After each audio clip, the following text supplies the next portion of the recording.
네, 우리가 지난 시간까지 이제 대리를 마쳤고요. 자, 우리가 대리까지만 끝나게 되면은 법률행위가 효력을 발생하게 하는 요건들의 전체적인 내용을 다 살펴본 겁니다. 자, 민법 총칙에 있는 내용이죠. 자, 그래서 법률행위가 유효가 되기 위해서는 당사자 간의 요건으로 해서, 그러니까 성립하기 위해서 일단 세 가지 필요하죠. 당사자, 목적, 의사표시. 당사자와 관련된 효력 요건으로서 권리능력, 의사능력, 행위능력이 있어야 되고, 그리고 두 번째로 목적과 관련돼서 확정 가능 적법 타당성이 있어야 되고, 그 다음에 세 번째로 의사표시와 관련돼서 일치, 의사표시와 일치하고 하자가 없어야 된다. 자, 이것이 일반적인 효력 요건이라고 한다면은 만약에 법률행위를 할 때 본인이 직접 하지 않고 대리인을 통해서 했을 경우에는 여기에 두 가지가 더 들어가는 거죠. 그래서 본인에게 효력이 발생하기 위해서는 대리권이 있어야 되고, 또 하나 이제 현명을 해야 된다는 거죠. 자, 그 요건들. 자, 이런 요건들이 하나라도 흠결이 생기게 되면은 법률행위는 완전한 효력이 발생하지 않는 거죠. 자, 지금까지 했던 내용을요, 우리가 정리해 놓은 것이 우리가 앞에서 했던 내용인데, 앞에 있는데, 몇 페이지에 있냐면요. 자, 136페이지 보시면은 거기에 법률행위의 성립요건과 효력요건, 지금까지 했던 것들을 일목요연하게 그냥 한 페이지로 정리가 돼 있으니까, 자, 요 내용을 보면서 다시 한번 여러분들이 정리를 해 보시기 바랍니다. 자, 그러면 완전하게 효력이 발생하지 않으면은 그 법률행위는 이제 무효, 효력이 없다든지 무효 또는 이제 취소할 수 있는 행위가 되는 거죠. 완전하게 효력이 발생하지 않는다. 자, 그럼 이 시간부터는 그 무효와 취소의 의미에 대해서 살펴봅니다. 자, 먼저 196페이지 보시면 불완전한 법률행위에서 유효 요건이 갖춰지지 않았다라는 거죠. 그러면 완전하게 효력이 발생하지 않는다. 자, 이런 경우에는 그 법률행위는 무효 또는 취소할 수 있는 행위가 된다는 거죠. 자, 197페이지 보시면은 무효와 취소를 이제 비교해 놓았습니다. 자, 개념적으로는요, 자, 무효란 원칙적으로 처음부터 아예 효력이 없는 것을 우리는 무효라고 하는 거죠. 그래서 법률상 당연히 효력이 발생하지 않은 상태가 되는 것을 무효라고 하고요. 자, 밑에 취소라는 것은 일단 유효하죠. 유효하지만은 법률행위를 취소할 수 있는 자가 취소를 하게 되면은 소급해서 처음부터 효력이 없는 것으로 취급하는 것이 바로 취소입니다. 자, 그러면 양가로 2번 보시면 무효와 취소의 차이점이 있는데요. 자, 주장의 요부와 관련돼서 무효는요, 처음부터 아예 효력이 없는 겁니다. 그래서 누구나 무효를 주장할 수 있고요. 당연히 그냥 효력이 없는 거예요. 그러나 이에 반해서 취소는 일단은 유효하기 때문에 취소권자가 취소를 하여야 비로소 효력이 사라진다라는 것이고요. 자, 효력에 있어서도 방금 설명해 드렸다시피 무효는 처음부터 효력이 없는 것이지만은 취소는 일단은 유효하다라는 거죠. 그리고 행사기간과 관련돼서요. 자, 무효는 처음부터 효력이 없기 때문에 뭐 행사기간이라는 개념이 없습니다. 그냥 가만히 있으면 그냥 무효일 뿐이에요. 그래서 시간의 경과에 따라서 뭐 무효가 뭐 유효가 되고 이런 개념은 없습니다. 처음부터 효력이 없다는 거죠. 그래서 시간의 경과에 따라서 어떤 변동이 없습니다. 그래서 취소는 일단 유효하고요. 취소를 하여야 무효가 되는 것인데, 그러면 취소권이라는 건 형성권이고 권리이기 때문에 형성권의 행사기간을 제척기간이라고 하고요. 그 제척기간이 경과해 버리면 더 이상 취소할 수 없기 때문에 이제 확정적으로 유효가 된다는 거죠. 그래서 시간의 경과에 따라서 취소권을 행사하지 않고 일정한 시간이 경과했을 때는 유효로 확정된다. 자, 이런 효과가 있는 것이죠. 자, 그리고 추인 가능성과 관련돼서, 자, 추인이라는 것은 있는 그 상태를 그대로 인정을 하겠다라고 하는 것이 추인인데, 자, 무효라는 것은 처음부터 아무런 효력이 없기 때문에 추인의 대상이 없는 것이죠. 그래서 무효를 추인하면 여전히 무효일 뿐인 거죠. 그래서 원칙적으로 무효행위 추인이라는 것은 존재하지 않습니다. 자, 그러나 우리가 뒤에서 무효행위 추인을 다룰 텐데요. 그 추인은 일반적인 그 과거의 무효인 상태를 그대로 추인하겠다, 이런 추인이 아니라 새로운 법률행위로서의 추인, 그래서 약간 독특한 추인이 인정되는 것이고요. 그러나 취소에 있어서는 이제 원칙적으로 유효한 행위이고 취소를 하면 무효가 되지만 추인을 하게 되면 확정적 유효가 되는 거죠. 그래서 추인이라는 것은 일단 유효한 상태, 이 상태를 확정적으로 유효하게 하겠다. 이게 바로 추인이죠. 있는 그 상태를 그대로 두겠다. 그래서 취소할 수 있는 법률행위에서는 추인이라는 개념이 있지만은 무효행위에서는 원칙적으로 추인이라는 개념이 없고요. 무효행위는 추인해봤자 여전히 무효일 뿐이니까. 그러나 당사자가 그 무효원인을 알고 추인하게 되면 이제 새로운 법률행위로서의 의미를 갖는다. 이것은 또 다른 추인의 의미가 되는 것이죠. 자, 자세한 내용은 그래 뒤에서 다룰 것이고요. 자, 그러다 이제 양가로 3번 보시면은, 자, 무효와 취소 이런 다른 점이 있지만 또 공통점이 있죠. 자, 취소는 일단 취소할 수 있는 행위는 일단 유효하지만 취소를 하게 되면 소급해서 무효가 되기 때문에요. 그 취소를 했을 때 그 효과는 무효와 동일하게 되는 거죠. 소급해서 효과를 잃게 된다는 거죠. 따라서 무효가 됐을 때와 취소가 됐을 때는 그 효력은 동일하다는 거죠. 그럼 그 효력은 법률행위가 무효가 되기 때문에 법률행위를 통해서 권리 의무가 발생하는데 법률행위 자체가 무효 또는 취소가 됐으면 이행 전에는 이행할 필요 없고 이행 이후에는 이행할 필요 없는 것을 이행했기 때문에 부당이득 반환 문제가 생기는 거죠. 다만 우리가 무효사유 중에서 반사회적 법률행위에 있어서는 불법원인 급여라고 해서 반환 청구가 안 되는 경우도 있죠. 그러나 그것은 반사회적 행위로 무효가 됐을 때 국한되는 것이고 원칙적으로 무효나 또 취소가 됐을 때는 이행 전에는 이행할 필요 없고 이행 이후에는 이행할 필요 없는 걸 이행했기 때문에 부당이득 반환 문제가 발생을 하게 되겠죠. 또 반가로 2번은요. 어떤 법률행위가 무효 원인과 취소 원인을 모두 가지고 있었을 때요. 자, 취소라고 하는 것은 일단 유효한 행위에 대해서 취소를 하는 것이지만은 취소를 하는 것이죠. 따라서 무효인 행위는 취소라는 개념이 나올 수가 없는 거죠. 또 취소를 하게 되면 그 효력은 무효가 되기 때문에 처음부터 무효인 행위를 취소한다라는 것은 논리적으로는 존재하지 않습니다. 자, 그러나 우리 판례라든지 또는 우리 학설에 있어서는 무효라는 것도 전혀 아무것도 없는 것은 아니기 때문에 무효 행위에 대해서도 취소를 인정하고 있는 거죠. 따라서 뭐 8세 미성년자가 법률행위를 했으면 8세니까 의사능력도 없는 거죠. 그리고 또 미성년자인 것이죠. 따라서 의사능력이 없어서 무효인 행위이지만은 미성년자임을 이유로 해서 또 취소를 할 수도 있다. 그래서 무효 행위에 대해서도 취소가 인정이 된다. 그래서 무효와 취소가 양립 가능하다라는 것이죠. 자, 그래서 무효와 취소의 이중효를 인정하고 있다라는 거 기억하시면 되고요. 자, 여기까지는 우리가 앞에서 일반적인 내용을 다 한 내용이기 때문에요. 자, 가볍게 이렇게 넘어오시고. 자, 그럼 본격적으로 법률행위 이제 무효에 대해서 이제 자세히 살펴봅니다. 자, 무효란요. 무효란 처음부터 법률상 아무런 효력이 발생하지 않는 거죠. 자, 이것은 두 번째 단락 보시면 법률행위의 불성립과는 구별됩니다. 자, 법률행위가 성립하기 위해서는 당사자, 그 다음에 목적, 의사표시가 있어야 되는 거죠. 그래서 우리가 계약서를 쓸 때 했죠. 매매 계약서를 쓰게 되면은 가장 일반적으로 갑과 을이 매매 계약을 했다라고 하게 되면은 X 물건 10억 원으로 그리고 매매 계약서에 무엇을 얼마에 파는지 목적이 있어야 될 것이고요. 그 다음에 갑과 을, 당사자가 나와야 되겠죠. 매도인과 매수인이 나와야 되고요. 그 다음에 사인이 있어야 되는 거죠. 자, 그래서 세 가지가 필요하죠. 당사자가 있어야 되고, 당사자. 그래서 갑, 을 이렇게 있고요. 그 다음에 목적이 있어야 되는 거죠. 법률행위의 내용이 있어야죠. 내용이 없는 법률행위라는 것은 권리 의무. 권리 의무를 목적으로 해서 법률행위를 하기 때문에 권리 변동을 하고자 하는 내용이 없다 하면은 법률행위가 성립될 수가 없는 거죠. X 물건 10억 원에. 자, 그 다음에 의사표시가 있어야 되겠죠. 갑과 을 사이에 X 물건 10억 원에 대해서 이제 갑이 도장이 찍혀야겠죠. 의사가 있어야 된다. 의사표시. 그래서 만약 이거 하나라도 없으면요. 자, 계약서가 안 돼 버리겠죠. 목적물이 없어요. 또 당사자가 공란으로 돼 있다든지 또 당사자가 있어도 도장이 안 찍혀 있다. 사인이 없다라는 거죠. 그러면 이것은 처음부터 성립을 하지 않아 버립니다. 계약 자체가 성립하지 않는 것이고. 자, 그래서 무효라고 하는 것은 일단 계약이 성립된 것을 전제로 하고요. 여기 이렇게 조그마한 약관들이 좀 있는 거고요. 자, 성립된 걸 전제로 하고 다만 이제 당사자의 의사 능력이 없다. 여기는 당사자가 의사 능력이 없으면 무효가 된다든지. 그 목적에 확정 가능 적법 타당성이 없으면 무효가 된다든지. 또 의사 표시에 있어서 통정 허위 표시가 된다면 무효가 된다든지. 그러니까 무효라는 것은 성립을 전제로 하고 그 다음에 효력 요건을 구비하지 않으면 무효가 되는 거죠. 그래서 성립과는 구별되는 거죠. 불성립과는. 자, 그래서요, 밑에 보시면 무효는 이제 무효 같은 경우에는 나중에 보겠지만 뭐 일부 무효, 무효행위 전환, 또 뭐 무효행위 추인 이런 게 발생할 수 있지만 처음부터 성립을 안 해버리면 법률행위를 성립시킬 내용 자체가 없기 때문에요. 이런 경우에는 뭐 일부 무효의 법리라든지 무효행위 추인, 또 전환 이런 것들이 아예 생길 수가 없는 거죠.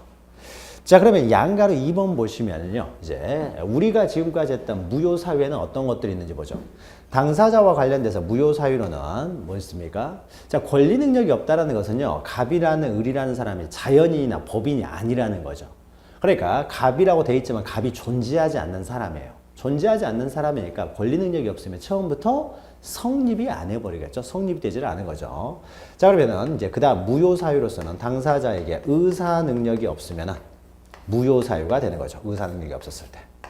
행위 능력이 없으면 취소 사유가 되는 거죠. 자, 그 다음에 그 목적이 확정, 가능, 적법, 타당성 중에 하나라도 흠결이 생기면 이제 무효가 되는 거죠.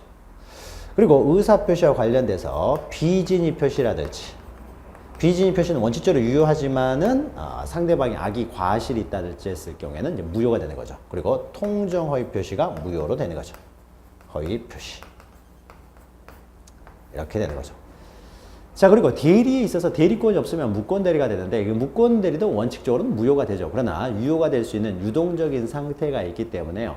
확정적 무효는 아닌 것이고요. 그러면 일반적인 무효 사유는 이제 이런 것들이 있는 것이죠. 자, 이런 무효 사유들이 있고요. 그래서 대리권 없는, 그러니까 대리권이 없는 대리도 무효이죠. 유동적 무효이지만 이것도 무효라는 거죠. 자, 이런 무효가 있습니다. 자, 무효의 의미를 보죠. 그래서 우리가 앞에서 봤던 무효 사유들을 정리가 됐고요. 자, 무효의 효과는 처음부터 아무런 효력이 발생하지 않는다라는 거죠. 그 효과가 있죠. 그래서 이행 전에는 이행할 필요 없고, 이행 이후에는 이제 부당이득 반환 문제가 생긴다. 물론 불법 원인 급여에 해당되는 경우, 즉 103조 위반, 반사회적 행위가 됐을 경우에는 반환을 청구할 수 없다. 자, 우리가 이걸 했던 거죠. 자, 199페이지 보시면 이제 무효의 종류가 있는데요. 자, 무효는요, 모든 사람에게 주장할 수 있는 무효면은 절대적 무효입니다. 그러면은 의사 무능력이라든지 확정 가능 적법 타당성이 없었을 경우에는요, 이것은 특별히 제3자 보호 규정이 없어요. 그러니까는 누구에게나 무효를 주장할 수 있습니다. 그래서 원칙적으로 무효는요, 절대적 무효가 원칙입니다. 이건 절대적 무효예요. 그러나 다만 우리 법에서 원칙적으로는 무효는 절대적 무효이지만 다만 우리 법에서요, 일정한 무효는 제3자, 선의의 제3자에게는 대항할 수 없는, 주장할 수 없는 무효가 있죠. 다시 말해서 일반적으로는 무효이지만 선의의 제3자에 대해서는 무효를 주장할 수 없기 때문에 선의의 제3자에 대해서는 이제 유효가 돼버리는 거죠. 자, 그러니까 무효이지만 때로는 유효가 돼버릴 수도 있는 무효. 이런 것들을 우리는 상대적 무효라고 합니다. 그러면 의사표시에 있어서 비진위 표시라든지 통정허위 표시의 무효는 선의의 제3자에게 대항할 수 없기 때문에 이것은 상대적 무효가 되는 거죠. 상대적. 자, 의사표시와 관련된 무효 취소의 내용들만 이렇게 상대적 무효, 상대적 취소가 됩니다. 선의의 제3자에게 대항할 수 없는 것은요, 다 의사표시와 관련됐을 경우만 이제 선의의 제3자에게 대항하지 못한다는 말이 있지, 확정 가능 적법 타당성이랄지 의사 무능력, 행위 능력이 제한된 경우, 이런 경우에는요, 선의의 제3자 보호 규정이 없습니다. 그러니까 항상 절대적 무효, 절대적 취소가 되는 거고, 이 의사표시와 관련된 무효나 취소 사유만 제3자 보호 규정, 즉 선의의 제3자 보호 규정이 있기 때문에 그런 것들만 이제 상대적 무효가 되는 것이죠. 자, 그래서요. 자, 이제 절대적 무효, 상대적 무효 했던 거고요. 자, 그 다음에 양가로 2번 보시면 당연 무효가 있고 재판상 무효가 있는데, 자, 이런 무효들은요, 당연히 무효입니다. 반드시 소로서 무효를 주장해서 법원에서 이건 무효다라고 해야 무효가 되는 것이 아니라 처음부터 당연히 무효가 돼요. 그래서 이런 것들을 당연 무효라고 합니다. 그래서 원칙적으로 무효는요, 당연 무효가 원칙입니다. 원칙적으로 당연 무효. 처음부터 당연히 무효라는 거죠. 자, 그러나요, 세 번째 줄 보시면은, 우리 민법에 없는 내용이에요. 그러니까 여러 사람과 관련이 돼 있었을 때, 제3자에게 이 무효의 효과가 제3자에게 미치는 영향이 클 경우, 이런 경우에는 처음부터 당연히 무효가 아니라 법원의 무효 확인을 통해서 비로소 무효가 되는 것들이 있어요. 자, 이런 것들은 그 예가 있죠. 맨 밑에 보시면은 회사 설립의 무효. 회사를 설립하는 과정에서요, 회사는 이제 영리법인이 되겠죠. 그래서 주식회사를 설립한다. 우리 민법에서는 비영리법인을 다뤘지만은, 사실 법적으로 문제가 많이 되는 것들은 영리법인인 회사죠. 회사, 주식회사를 설립하다 보면은 이제 주식 인수 과정을 거치잖아요. 그래서 주식을 청약을 하죠. 회사를 설립하게 되면은 이제 주식 청약을 하게 되고, 그러면은 주식을 청약해서 주식을 매수한 사람들이 엄청나게 많습니다. 이 엄청나게 많은 사람들과 관련이 되는 거죠. 그래서 이 회사 설립의 무효냐 유효냐에 따라서 이 엄청나게 많은 사람들에게 엄청나게 또 영향을 미칠 수 있기 때문에요. 이것은 뭐 한 사람한테 무효, 뭐 두 사람한테 무효 이렇게 해결할 문제가 아니라 정확하게 이것이 무효다 유효다라는 것을 명확하게 확인할 필요가 있기 때문에 이런 것들은 법원에서 무효라고 해야 무효가 돼요. 그러니까 법원에서 무효라고 하기 전까지는 무효가 아니라는 거죠. 그러니까 이렇게 재판에 의해서 무효 확인이 이루어져야 법원에서 무효라고 해야 무효가 되는 것. 이런 걸 재판상 무효라고 합니다. 자, 그런데 이것은 상법에서요. 회사 설립의 무효는 이제 상법, 회사 영리법에는 상법에서 다루기 때문에 상법상에 나오는 거고요. 우리 민법상의 무효는 다 모두가 당연 무효예요. 재판으로 법원에서 확인을 받지 않았다고 하더라도 그냥 당연히 다 무효가 된다는 거죠. 자, 그리고 양가로 3번 보시면 확정적 무효와 유동적 무효가 있는데, 자, 무효가 되면은요, 원칙적으로 다 확정적으로 무효가 됩니다. 확정적으로. 무효가 확정이 되는 거예요. 그래서 시간이 경과한다고 해서 뭐 변동이 되고 이러지는 않습니다. 그래서 확정적 무효가 원칙이에요. 자, 그냥 무효로 다 확정이 되는 겁니다. 그러나 일정한 무효는요, 우리가 대표적으로 배웠던 게 무권 대리 행위죠. 자, 무권 대리 행위는 원칙적으로 무효입니다만은 추인을 하면은 유효가 될 수도 있잖아요. 그러니까 유효가 될 수도 있는 무효. 그러니까 무효 상태에 있지만은 나중에 추인을 통해서 유효가 될 수도 있기 때문에 유동적인 상태에 있는 거죠. 이런 무효를 우리는 유동적 무효라고 하죠. 자, 유동적 무효의 대표적인 것이 무권 대리 행위가 이제 유동적 무효가 되는 거죠. 이렇게 무권 대리 행위 이런 몇 가지를 제외하고는요, 다 확정적 무효가 원칙입니다. 그러면은 우리가 유동적 무효의 대표적인 것이 무권 대리 행위의 무효인데요. 자, 밑에 보시면요. 자, 우리 판례에서 국토의 기획 및 이용에 관한 법률상 토지거래 허가구역 토지에 대해서 허가를 받기 전에 체결한 매매계약의 효력. 이것도 유동적 무효로 봅니다. 그리고 요 내용이요. 시험에 자주 출제되고 있기 때문에 자, 조그마한 글씨로 이렇게 해놨는데 시험에 자주 출제되기 때문에 요거 잘 기억하셔야 돼요. 자, 요 내용 잘 기억하십시오. 나머지는 우리가 배웠기 때문에요. 이제 새로운 내용들로서 이제 토지거래 허가구역에서의 매매계약입니다. 자, 갑과 을이라는 사람이에요. 갑과 을이라는 사람이. 자, 저렇게 계약을 했어요. X 부동산에 10억으로 계약을 했는데 이게 토지예요. 토지. 그런데 이 토지가 거기서 매매 계약을 했습니다. 자, 매매를 했는데요. 그리고 뭐 4월 1일 날 매매를 했다고 하죠. 그리고 4월 이제 30일 날 소유권 이전을 하기로 했어요. 부동산이기 때문에 등기를 해줘야 되겠죠. 등기.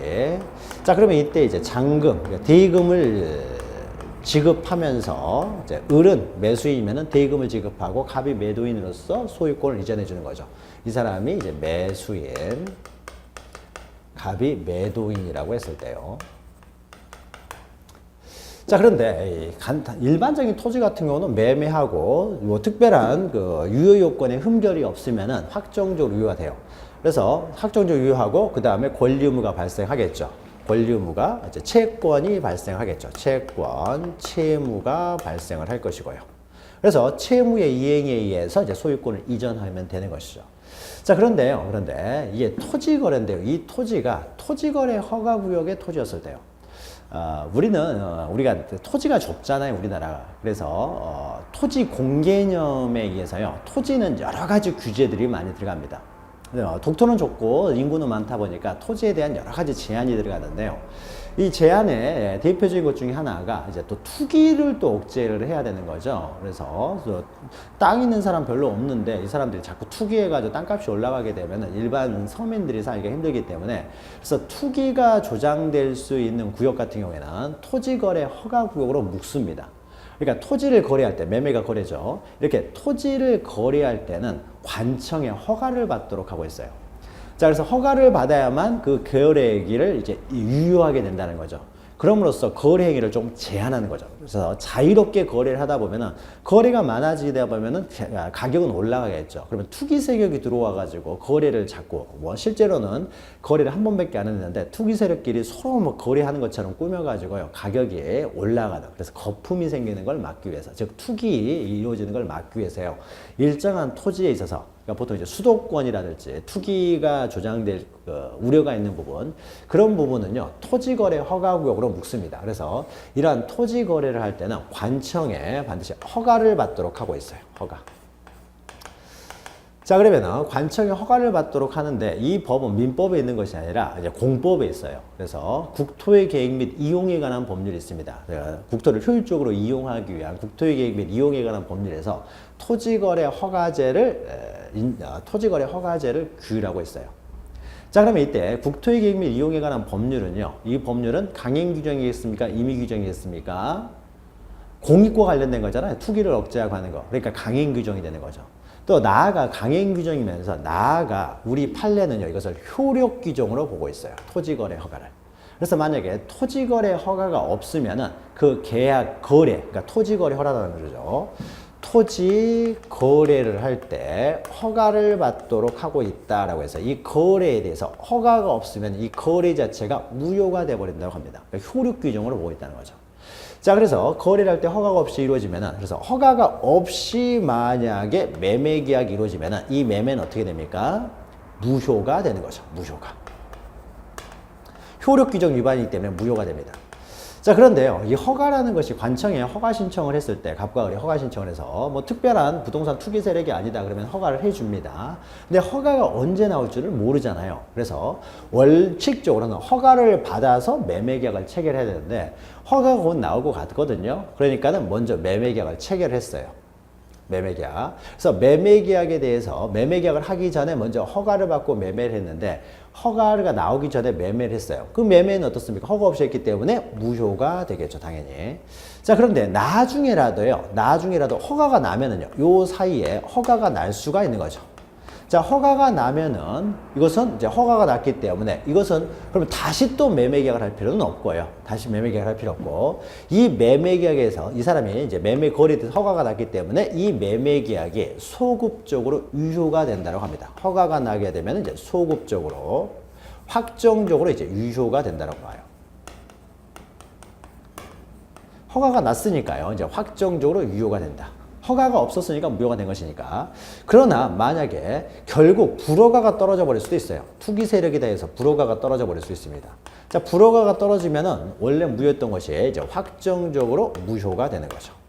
자, 그러면은 불허가가 떨어질지 허가가 떨어질지 아직 허가도 안 나고 불허가도 안 나고 아무것도 지금 없는 상태예요. 지금 허가가 난 것도 아니지만 또 불허가가 떨어진 것도 아닙니다. 자, 이러면은 무효이긴 해요. 허가가 없기 때문에 일단은 무효이긴 하지만 허가가 있게 되면은 소급해서 확정적으로 유효가 된다는 거죠. 소급해서 확정적으로 유효가 되기 때문에 다시 매매 계약을 체결할 필요는 없는 거죠. 자, 소급해서 유효가 되기 때문에 소급해서 유효가 될 수도 있기 때문에 이 무효는 확정적으로 무효가 되는 것이 아니라 이제 유동적인 무효 상태가 있는 거죠. 이 매매는. 자, 그래서 요 무효요. 토지거래 허가구역에서 허가 없이 이루어진 매매, 거래행위, 이것도 유동적 무효 상태가 있습니다. 아직 허가나 불허가 둘 중에 어떤 것도 떨어지기 전이라는 거죠. 허가가 나면은 확정적 유효, 불허가가 나면은 이제 확정적 무효가 될 텐데 이것도 아니고 이것도 아닌 상태. 그러니까 마치 우리가 무권 대리 행위에 있어서 본인이 추인하면은 확정적 유효, 또 소급해서 확정적 유효가 되죠. 추인 거절하면 확정적 무효가 되는 것이죠. 자, 그러면은 추인도 없고 추인 거절도 없는 상태에서는 유동적인 무효 상태가 있는 거죠. 무권대리니까.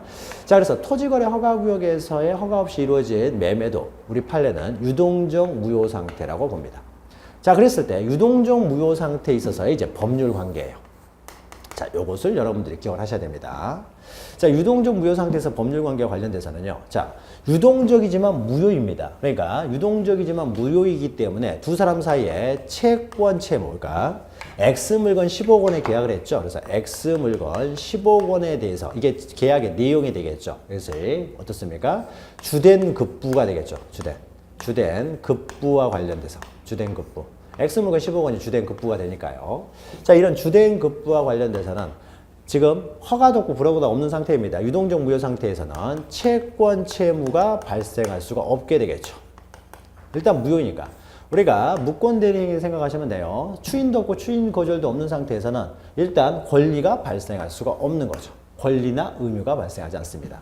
따라서요, 권리나 의무가 발생하지, 채권, 채무죠. 채무가 발생하지 않기 때문에 이행을 청구할 수도 없는 거죠. 권리가 없기 때문에 이행을 청구, 채권이 없기 때문에 이행을 청구할 수도 없고요.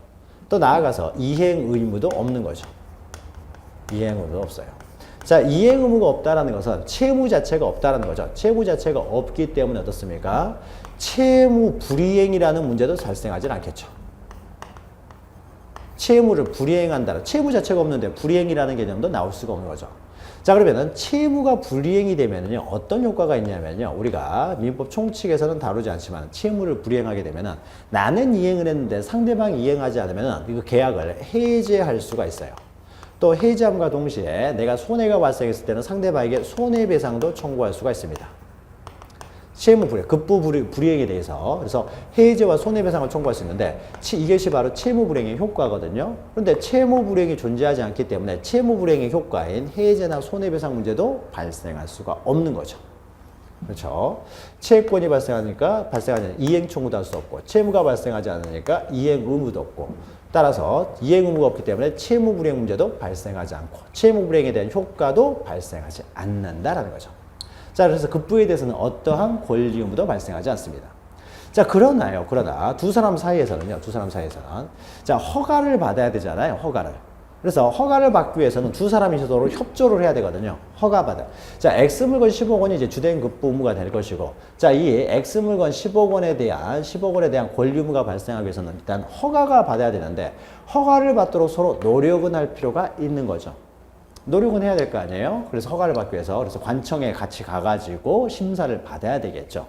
그래서 이 주된 허가가 나기 전까지는 X물건 10억 원에 대해서는 권리 의무가 없지만 서로 어떻습니까? 협력해야 될 의무는 존재하는 거죠. 허가를 받기 전까지는 이 허가를 받기 위해서 노력해야 될 협력 의무가 존재한다는 거죠. 협력 의무. 자, 협력 의무는요, 주된 급부 의무, 그러니까 급부가 채권에 대한 목적이 되는 거죠.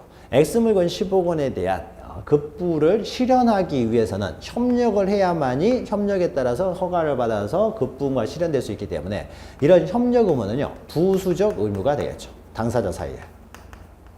부수적 의무가 됩니다. 이 의무가 이루어져야만이 이제 주된 급부 의무가 이행이 될 테니까요. 자, 그래서 부수적 의무로서 이 협력 의무는 인정이 된다는 거죠. 협력 의무. 따라서 이 협력 의무에 대해서는요, 협력 의무는 협력하라고 요구할 수 있는 권리이기 때문에 이것은 청구할 수가 있는 거죠. 청구할 수가 있다는 거죠. 상대방 서로가 협력 의무를 있고, 따라서 서로에게 청구할 수가 있는 거죠. 자, 그래서 그 협력 의무를 불이행을 하게 되면, 의무가 있기 때문에 불이행을 하게 되면 어떻습니까? 불이행에 따른 책임을 져야 되겠죠. 채무 불이행 책임. 그러니까 채무를 불이행하게 되면, 이것도 부수적 의무도 채무입니다. 서로가 협력해야 될 의무가 있기 때문에 그 채무 불이행에 따른 책임을 져야 되겠죠. 자, 그 책임의 내용은 뭡니까? 해제 또는 손해배상이 되는 거죠. 손해배상. 자, 그런데 우리가 이제 깊이 뒤에서 다룰 내용이니까, 뒤에서가 아니라 우리가 이것은 계약법, 채권법에 나와 있는 내용인데 깊이 알 필요는 없고요. 그냥. 자, 이렇게 주된 급부 의무에 대한 불이행에 대해서는요, 이렇게 계약을 해지할 수 있어요. 그러나 부수적 의무 불이행에 대해서는요, 우리 법이 해제를 인정하지 않습니다. 계약 자체를 해지할 수 없다는 거죠. 부수적 의무 불이행이기 때문에. 그래서 주된 급부 의무, 그러니까 주된 급부 의무가 이행되지 않으면 계약의 목적을 달성할 수 없기 때문에 이때는 해지할 수 있습니다. 그러나 부수적 의무 불이행을 이유로 이건 부수적 의무일 뿐인 것이지 계약의 목적과는 직접적인 관련이 없기 때문에 해제는 못해요. 해제는. 다만 손해배상, 의무 불이행에 대한 손해배상은 할 수가 있다는 거죠. 다만 이때의 손해배상과 이때의 손해배상은 다릅니다. 이때의 손해배상은요, 제대로 이행되지 않은 것에 대한 손해배상을 청구하는 것이고요. 여기서 손해배상은 협력 의무를 이행하지 않은 것에 대한 손해배상만 청구할 수 있어요. 그러니까 손해라는 것은 의무 불이행과 인과관계 있는 손해를 배상을 청구하기 때문에 여기서 손해배상이라고 하는 것은요, 주된 급부 의무를 이행하지 않은 것에 대한 손해배상이 아닙니다. 여기 손해배상은 청구할 수가 없어요. 의무 자체가 없으니까. X물건 10억 원에 대한 의무는 없으니까요. 그러면 협력 의무가 있기 때문에 그 협력 의무 불이행에 대한 손해배상, 협력 의무를 제대로 이행하지 않은 것에 대한 손해배상만 청구할 수 있다는 겁니다. 자, 그러면 손해배상을 청구할 수 있으면요, 보통 일반적으로는 이제 계약을 할 때 그 손해배상액을 미리서 예정할 수가 있습니다. 예정. 네가 상대방이 이행하지 않았을 때, 그러니까 이행하지 않았을 때 위약금 이런 게 되겠죠. 그래서 이행하지 않았을 때를 대비해서 손해배상액이 얼마를 책정을 해야 될지 참 애매하잖아요. 협력 의무 불이행을 했을 때 얼마를 청구해야 될지 이것이 애매하기 때문에 미리서요, 그 손해배상액을 예정할 수가 있습니다. 배상액을 예정할 수가 있다는 거죠. 예정한다는 거예요. 그래서 손해배상을 청구할 수 있으면 미리 손해배상액을 예정할 수도 있다는 거죠. 자, 이런 건 인정이 돼요. 손해배상을 청구할 수 있기 때문에 예정하는 게 인정됩니다. 이것은 다 급부무 불이행이 아니라 협력의무 불이행을 이유로 하는 손해배상액을 미리 예정한다는 거죠. 그래서 이건 인정돼요. 여기까지만 인정되지 나머지 급부에 대한 권리 의무는 인정되지 않는다는 거죠. 자, 요거 여기까지 잘 기억하세요. 먼저. 자, 이게 이제 큰 내용입니다. 자, 보죠. 유동적 무효에서요. 자, 국토의 계획 및 이용에 관한 법률상 토지거래 허가 구역내 토지에 대해서 허가를 받기 전에 체결한 매매계약, 허가 없이 이루어진 매매계약을 말하는 거죠. 자, 이것은 일단 허가를 받으면요. 그 계약은 소급해서 유효가 됩니다. 허가를 받으면은 소급해서 유효가 되고요. 또 이와 달리 허가를 받지 못할 때는 무효로 확정됩니다. 따라서 지금 현재 매매 상태는 유동적 무효 상태가 있는 거죠. 이 두 가지가 아직 발생하기 전까지는 이제 유동적 무효 상태가 됩니다. 자, 이때 허가를 받으면요. 계약은 소급해서 유효가 되기 때문에 계약을 다시 체결할 필요는 없어요. 처음부터 유효가 되니까. 우리가 무권 대리행위를 추일했을 때 다시 대리인이 계약을 체결할 필요는 없는 거죠. 자, 한편 이와는 별개로요. 유동적 무효 상태에서도요. 이 거래 행위를 했는데 허가가 없는 것뿐만 아니라요. 의뢰, 사기에 의해서 이루어졌다.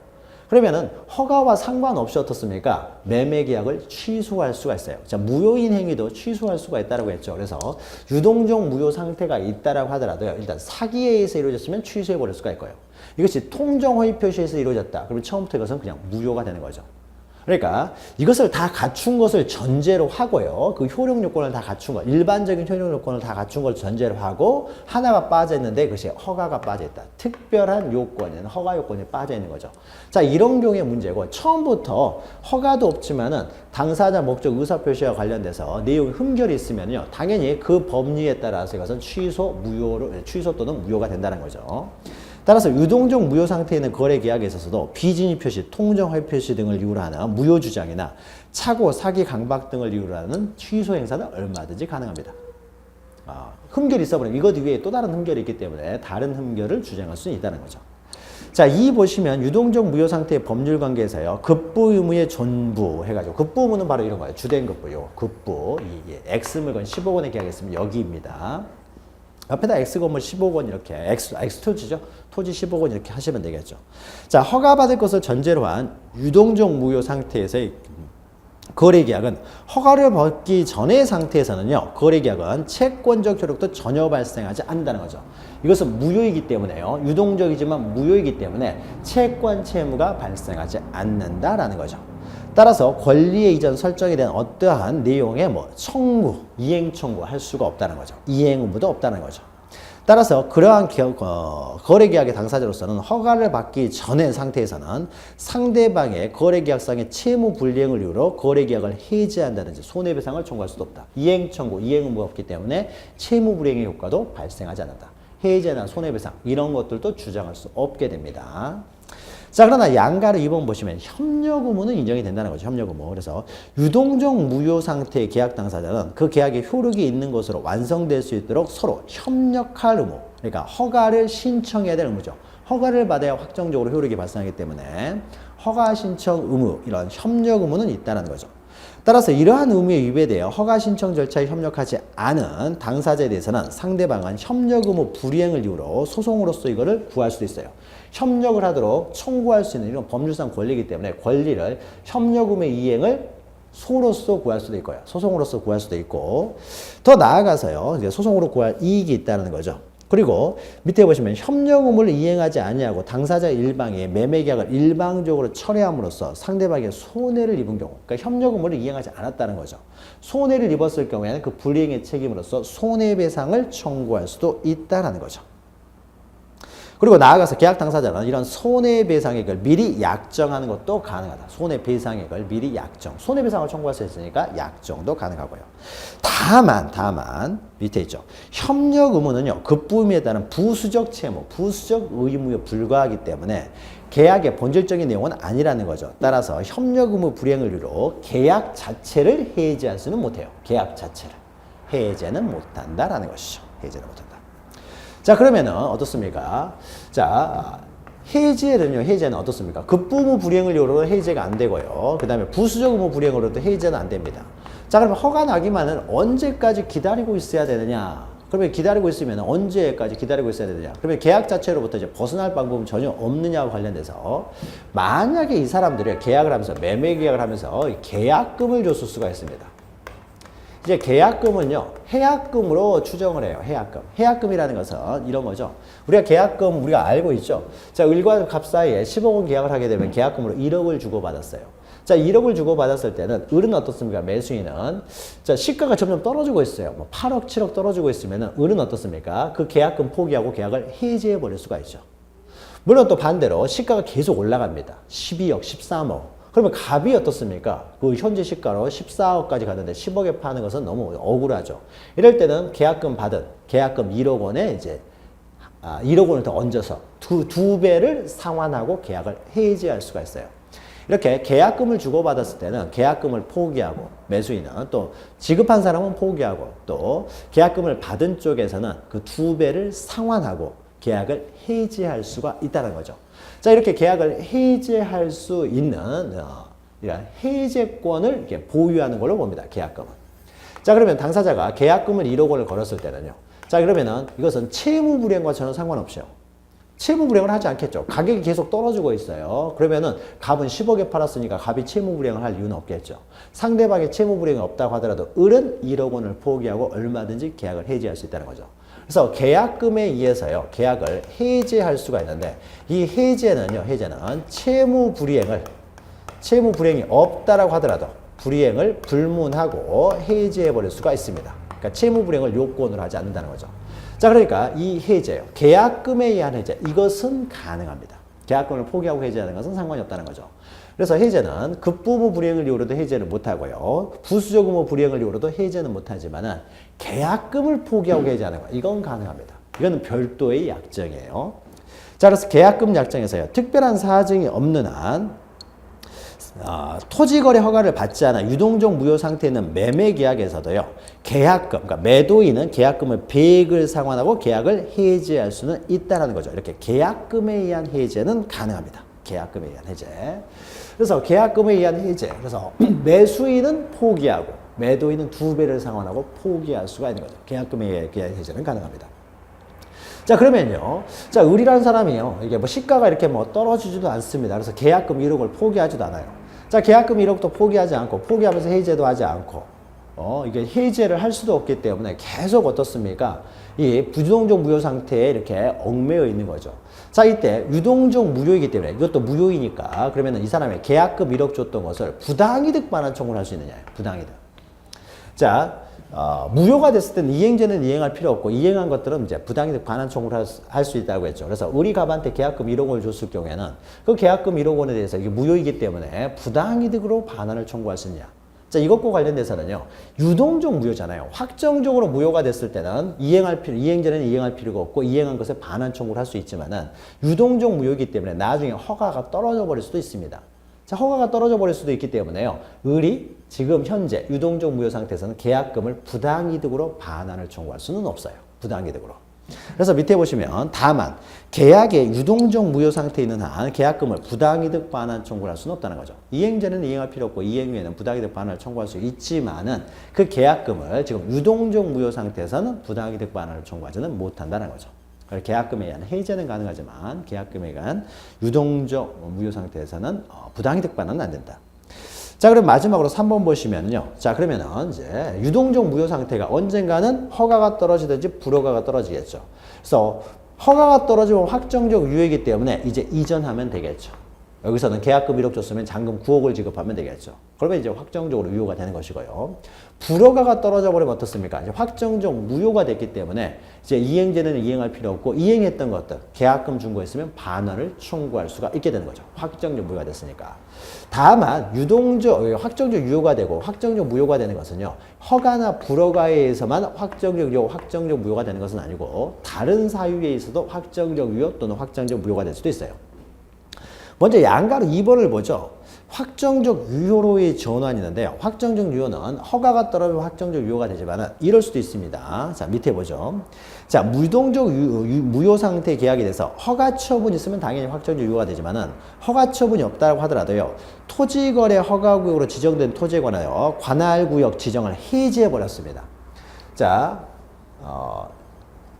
토지거래 허가구역이 있는데요. 나중에 매매를 했는데 유동적 무효 상태였는데 허가를 받을 필요 없이 토지거래 허가구역을 해지해버릴 수도 있습니다. 그래서 거래가 너무 많아서 거품이 많이 낀다, 투기 가능성이 높다 그러면은 토지거래 허가구역으로 묶지만은 더 이상 그 투기 거래가 이루어질 가능성이 없다. 그러면은 거래를 오히려 더 활성화될 필요가 있다라고 하면은 토지거래 허가구역에서 풀게 됩니다. 자, 그러면 토지거래 허가구역에서 풀려버리면 더 이상 허가를 받을 필요가 없게 됐죠. 허가를 받을 필요 없으니까 이제는 확정적으로 유효가 되는 거죠. 또는 허가구역 지정기간이 만료돼 버렸어요. 더 이상 허가를 받을 필요가 없어지는 거죠. 일정한 시간까지만 허가를 필요로 했는데 허가기간이 만료가 돼가지고 더 이상은 허가를 받을 필요 없다는 거죠. 그래서 다시 또 재지정이 없다는 거죠. 재지정이 없으면 더 이상 허가를 받을 필요가 없기 때문에 허가 재지정을 하지 않은 경우에는 이런 경우에도 확정적 유효가 됩니다. 그러면은 이제 확정적 무효가 되는 경우를 보죠. 자, 불허가 처분이 떨어지면 무효가 되지만 그 이외에도요. 자, 양가 1번 보시면은 불허가 처분이 있을 경우뿐만 아니라 처음부터 이 허가를 폐지하거나 잠탈하는 내용을 계약을 체결했을 때요. 이것은 부동산 투기를 위해서 처음부터 계약을 한 것이죠. 폐지를 하기 위해서 허가 안 받으려고. 자, 이런 경우에는 처음부터 바로 무효가 되고요. 또 당사자 쌍방이 허가 신청을 하지 아니하기로 의사표시를 명백히 합니다. 서로가 허가 받으려고 하니까 복잡하더라 이거죠. 그래서 서로가 허가 받지 않기로 의사표시를 명백히 하게 되면은 그러면은 더 이상 영원히 이 사람 허가 신청을 안 해버리니까 허가가 영원히 안 날 거 아니에요. 그러니까 확정적으로 무효가 되는 것이죠. 또는 허가 받기 전에 정지 조건이 이미 불성취로 확정된 경우. 자, 이 매매 계약을 하면서 정지 조건을 부과한 다음에 매매 계약을 했습니다. 그러면 매매 계약에 정지 조건이 있었을 경우에는 매매 계약을 하고 나서도 정지 조건이 성취되어야 효력이 발생할 텐데 성취되지 않고요. 허가가 받기 전에 불성취로 확정이 돼 버렸어요. 확정이 돼 버리면 허가가 나도 여전히 무효가 돼 버리는 거죠. 소멸해 버리는 거죠. 무효가 돼 버리기 때문에 불성취로 확정된 경우. 또 중간생략 등기 합의가 있는 경우. 중간생략 등기는 이렇게 토지거래 허가구역에서 허가를 잠탈할 목적으로 중간생략 등기를 하는 거예요. 그러니까 예를 들면은 이런 겁니다. 갑이라는 사람은요, 선량한 시민이어서 허가가 날 수 있어요. 그런데 을이라는 사람은 투기꾼이에요. 그래서 갑과 을이 매매 계약을 합니다. 자, 그러면 을이 투기꾼으로 블랙리스트에 올라가 있었을 경우에는요, 을한테 허가가 안 나겠죠. 그런데 을이 직접 허가를 받으러 가는 것이 아니라 을이 바로 전매를 해버립니다. 병에게. 자, 병에게 전매로 간 다음에 갑에게서 직접 병에게 이전 등기를 하려고 해요. 이 사람을 중간에 생략해버리는 거죠. 자, 그러면 허가를 받으러 갈 때는 갑과 병이 허가를 받으러 가기 때문에 이 사람은 빠지기 때문에 허가가 나버릴 수가 있는 거죠. 자, 이렇게 되면은 토지거래 허가를 받도록 하는 것은 이런 사람들은 허가를 안 내주기 위해서 투기 억제하기 위해서 토지거래 허가구역이 있는데 결국 이 사람의 투기를 어떻게 됩니까? 실현해 버리잖아요. 그래서 이런 중간생략 등기 합의가 있다를 쨌을 때는 무조건 무효입니다. 토지거래 허가구역에서. 그래서 중간생략 등기 합의가 있다를 짜게 되면 무효가 된다라는 것이죠. 자, 밑에 보시면은 유동적 무효 상태가 이제 확정적으로 무효가 되면요. 비로소 어떻습니까? 확정적 무효가 됐기 때문에 이행 전에는 이행하지 않았던 건 이행할 필요 없지만은 이행한 것에 대한 이제 반환을 청구할 수 있죠. 반환을 청구할 수가 있는 거죠. 한편 거래계약이 확정적으로 무효되는 경우에 거래계약이 확정적으로 무효가 된 데에서 귀책 사유가 있다고 하더라도 그 계약의 무효를 주장할 수가 있다는 거죠. 자, 우리 이것은 신의성실의 원칙에서 했던 거죠. 이것은 강행 규정, 효력 규정을 위반한 것이기 때문에 위반한 자가 스스로 무효를 주장하는 것도 이것도 신의성실의 원칙에 위배되지 않는다는 거죠.